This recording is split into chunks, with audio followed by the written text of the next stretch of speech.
আসসালামু আলাইকুম। দুর্গাপুর প্রতিদিন ইউটিউব চ্যানেল ও পেজের পক্ষ থেকে আপনাদের শুভেচ্ছা স্বাগতম।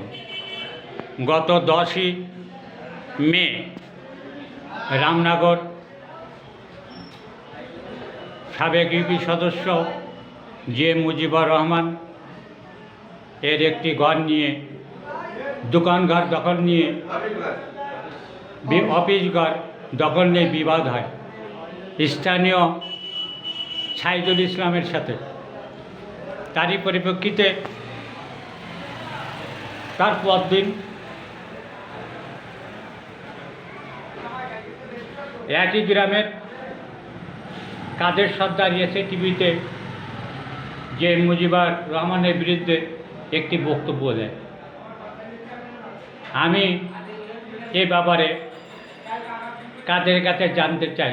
কাদের, তোমার নাম ঠিকানা আগে বলো। আসসালামু আলাইকুম। আমি আমার বাড়ি রামনগর, দুর্গাপুর ইউনিয়ন, রামনগর গ্রাম।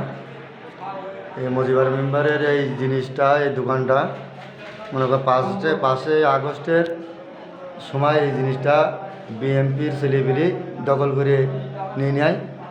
এখন এর পরবর্তীতে মুজিবুর মেম্বার এই জিনিসটা কাগজপাতি সলিড আছে, পরে চাই জিনিসটা চালিয়ে ওই জিনিসটা মনে করেন ও দেয় না, বিএমপি ছেলেপিলেরা দেয় না। ঠিক বুঝতে পারে কখন নাকি না। তা এই জিনিসগুলো ওরা চালিয়ে না দেওয়ার পরে মেম্বার আসে, বাজারে আসলে ওরা না দেওয়ার কারণে একটা গ্যাঞ্জাম হয়। গ্যাঞ্জাম হওয়ার পরে তুমি যেখানে ছিলে? আমি সে জায়গায় ছিলাম না। না থাকার পরে আমি তার আগে বাজারে ছিলাম। গ্যাঞ্জামের আগে আমি বাড়ি চলে গেছি। চালিয়ে যাওয়ার পরে বিরুদ্ধে আমার কি দেখি যারা গিয়ে মায়ের দর খেয়েছে সবাই গ্যাঞ্জাম হয়েছে, সবাই উভয় পক্ষে হাসপাতালে আছে। এখন এই উভয় পক্ষে হাসপাতালে আমি জানতে চাচ্ছি এই যে তুমি ইউপি সদস্য মুজিবুর রহমানের বিরুদ্ধে এসে টিভিতে যে একটা বক্তব্য দিয়েছো, সেখানে ইউপি সদস্য মুজিবুর রহমান, মনিরুল এবং স্থানীয় যে চৌকিদার তাদেরকে জড়ায় তুমি বক্তব্য দিয়েছো নাকি নাকি তাদেরকে নিয়ে ফেন্সিডিল বিভিন্ন মাদক ব্যবসা করে। এই ব্যাপারে তুমি যে বক্তব্যটা দিলে আসলে এটি কতদূর কি সত্য, আমি এটি জানতে চাই। আসলে এগুলো সব মিথ্যা। আমি কিন্তু আমার চাচাতো ভাই হয়, এরা আমার বাড়ির পাশে শরিক। এখন কি বাড়ির দিকে মহিলা গিয়ে কান্নাকাটা, সমস্ত লোক পাড়ার থেকে কান্নাকাটা করতেছে। আমার বললো যে এইগুলো তুমি পুরো লোক আছো বাড়ি, তুমি এইগুলো বলো। আমি বাধ্য হয়ে আমার না বললেই মনে করে কি যে আমার সাথে ওরা একটা গ্যাঞ্জাম করে। আমার মনে করেন যে এর সাথে আমার না বললে আমার শরীরের সাথেও কি মারামারি করবে, এরকম একটা হুমকি টুমকি দেয়। আমার বাধ্য আমার বলতে হয়েছে। তাহলে তুমি তাদের ওখানে যাওয়ার পরে তারাকে তোমার ডেকে নিয়ে গিয়েছিল? হ্যাঁ, ডেকে নিয়ে আমি ঘুম পড়েছিলাম বাড়ি। আমার বাড়ির থেকে ওরা ডেকে নিয়ে যায়। আমি কোথায় ডেকে নিয়ে গেল তোমার? তাদের বাড়িতে। আমার বাড়ি তাদের বাড়ি? তাদের বাড়ি বলতে কাদের বাড়ি? সাইদুল ইসলামের বাড়ি। ডেকে নিয়ে যে তোমাকে এ কথা বলার জন্য কারা কারা বললো?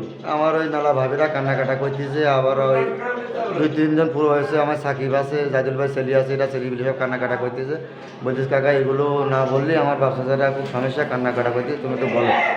আর এইগুলো যদি আমি সহজে না বলে তাহলে আমার পরিবারের সাথে ওরা এসে আবার গ্যাঞ্জাম করবে।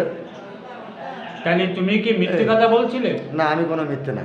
মিথ্যে কথা বলছিল মানে মেম্বারের বিরুদ্ধে যে কথাগুলো তুমি বলছিলে মাদকের ব্যাপারে, এগুলো আমি এটা কি সম্পূর্ণ মিথ্যে কথা? এগুলো গোবিন্দর বাড়ি সাড়ে যায়, এগুলো তো মনে করেন সব আমার ওরা বলতে বলেছে, আমি তাই বলতে। তুমি কি চাপের মুখে বলছো? হ্যাঁ, চাপের মুখে বলছি। যদি তুমি ওই সময় চাপের মুখে না বলতে তাহলে কি তারা কি তোমাকে মারধর করতো কি কোনো কিছু করতো কি এটা মনে করো? তারা মারধর করতো কি না করতো পরবর্তীতে মারবে, আমরা তো বুঝি তারা কিরকম লোক।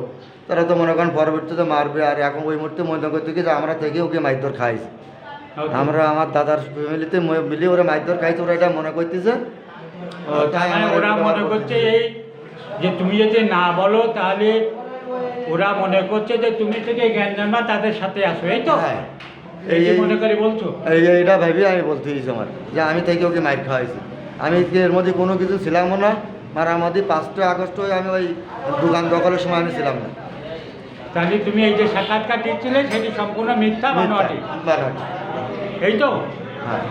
তাহলে আসল কথা বলতে চাচ্ছ তুমি তাদের চাপের মুখে তুমি মেম্বারের সম্বন্ধে এইসব অপবাদ তুমি দিয়েছিলে এটি সম্পূর্ণ মিথ্যা। হ্যাঁ মিথ্যা।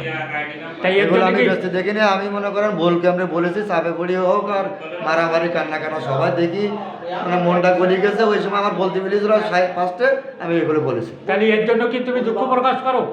হ্যাঁ দুঃখ, মনে করেন তারা সবাই চায়, আমরা চাই গ্রামে সবাই সুস্থভাবে বাঁচুক, কোনো মারামারি কোনো না হয়, কিছু না হয়, সবাই বেঁচে থাকুক, কেউ কারো জিনিসের জন্য কেউ না নেয় জোর করি, সঠিক যে বিচারগুলো সবাই থেকেই করুক। না, আমি সে কথা বলছি, আমি বলছি তুমি যে মিথ্যে কথাটা বলছিলে, হ্যাঁ। এর জন্য কি তুমি দুঃখ প্রকাশ করো? হ্যাঁ দুঃখ তো হবে, হবে না কারণ কি, আমি যেটা জানি না সেটা আমার দুঃখ হয়ে হয় না, যেটা সঠিক জানতাম যে হাই বেশি, তাহলে আমি দুঃখ করতাম না। তুমি যে আমার কাছে সাক্ষাৎকার দিচ্ছ, এটা কি কোনো চাপের মুখে দিচ্ছ? না কোনো চাপে না, আমি এটা সঠিকভাবে যেটা চাই যে গ্রামে সব সঠিক বিচার হোক, সেই দিচ্ছি আমি, সঠিক বিচার যাতে হবে তাহলে আমি এটা ভালো চাই। তাহলে তুমি স্বেচ্ছায় দিচ্ছ এই বক্তব্য? হ্যাঁ এটা সেই দিচ্ছি। আর ধন্যবাদ তোমার। দরগাপুর প্রতিদিন ইউটিউব চ্যানেল ও পেজ একটি প্রচার মাধ্যম, আপনারা আমাদের সাথেই থাকুন।